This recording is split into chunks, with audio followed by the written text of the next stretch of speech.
ছাত্র জনতার অভ্যুত্থানে আওয়ামী লীগ সরকারের পতনের ১ মাস পূর্তি উপলক্ষে আগামীকাল রাজধানী ঢাকা সহ সারা দেশে প্রতিটি জেলা উপজেলা পাড়ায় শহীদ মার্চ কর্মসূচি ঘোষণা করেছে বৈষম্য বিরোধী ছাত্র আন্দোলন।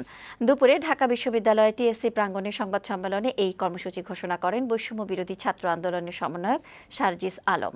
বৃহস্পতিবার বিকাল ৩টায় ঢাকা বিশ্ববিদ্যালয়ের রাজু ভাস্কর্যের সামনে থেকে শহীদ মার্চ শুরু হবে।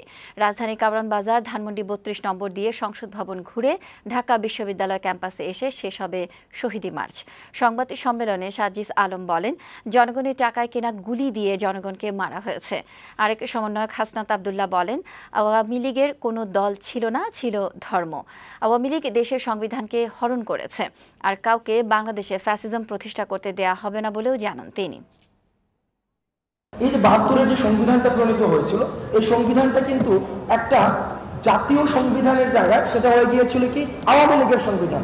এই আওয়ামী লীগের সংবিধানটা সেখানে হচ্ছে একটা আমরা জাতীয় সংবিধান হিসেবে আমরা মেনে নিয়েছিলাম।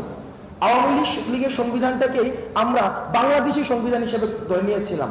অর্থাৎ দেখেন, একটা দলের সংবিধানকে যখন একটা দেশের সংবিধান হিসেবে চাপিয়ে দিতে চায়, সেই জায়গাতে হচ্ছে ফেসিবাদের প্রথম বীজটা বপন করে দেওয়া হয়।